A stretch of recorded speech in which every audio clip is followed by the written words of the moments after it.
Hey traders, Raghee here, and in this live recording of the recap video, I'm doing this here with our Simpler Futures Gold members in the Simpler Futures chat room. So we've got a little bit of an audience here today, so if you're catching this on a recording, we got the whole gang here. And I was just talking to them and I said, you know, what's really moving right now, our world? What are some of the undercurrents, subcurrents, riptides that seem to be moving the markets at the moment? And I keep coming back to something a little unorthodox for us, but very much on point. And that is essentially the idea of, well, ETFs. Okay, so I'm looking at ETFs right now because when I look at the NAS at the moment, you can see the NAS has just been taking it on the chin. Let's go to the daily chart here. And you'll notice the NAS has been taken on the chin. In fact, it's been worse than the other indices. Worse than the Nikkei, worse than the SPOOs, worse than the Dow. And that's because we're seeing, and you know, look, this is sector rotation. What does that mean, okay? For the NQ, it's really just kind of a tech evacuation and a finance momentum play. Sector rotation is momentum. People leave one area and go to another. Now, I'd hardly call the tech up until the rotation to XLF happened. I think what's happening is the tax, you think about this whole tax reform narrative that's happening at the moment, and bank stocks seem to be doing well. Now, I can't really see bank stocks cleanly through YM, ES, NQ, or Nikkei, can I? Where can I see bank stocks clearly? And the number one way in which we can look at the Tide, which is an ETF of the XLF.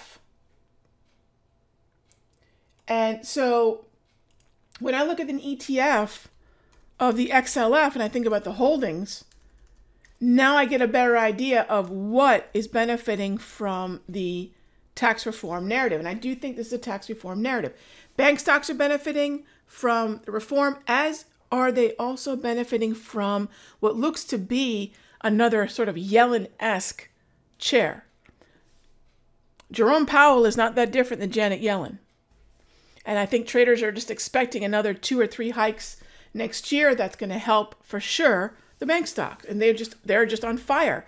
There doesn't have to be a singular reason. It's just all of a sudden, it's a momentum play.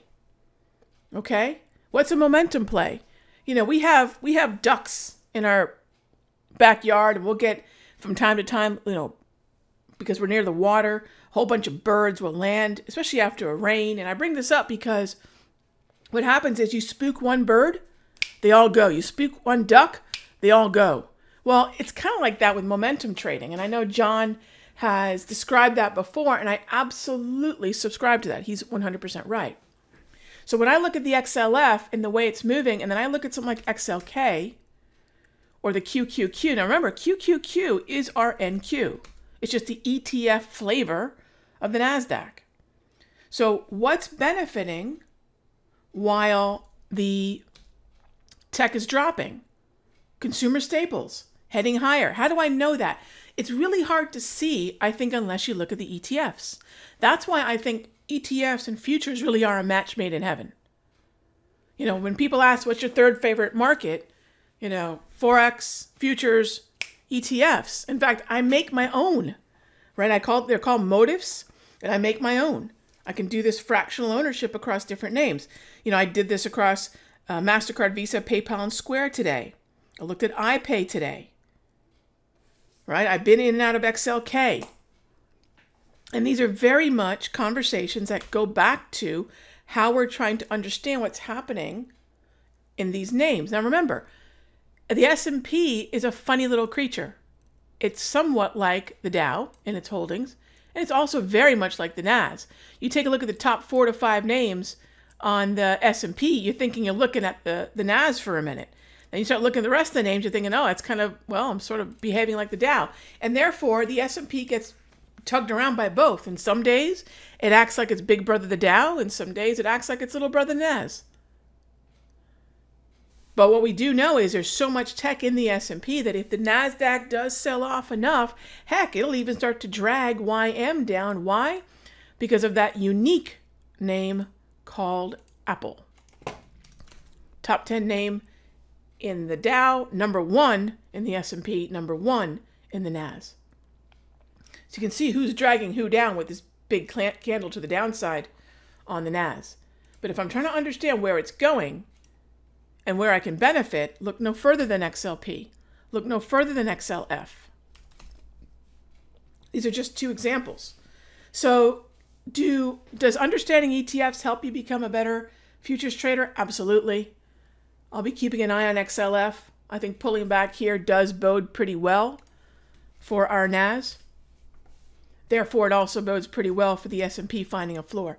Now, in the premium video, I'm going to dive into where those floors, where those support levels are in the S&P, in the Nas, in the YM. We're going to talk about crude oil. We're going to talk about heating oil.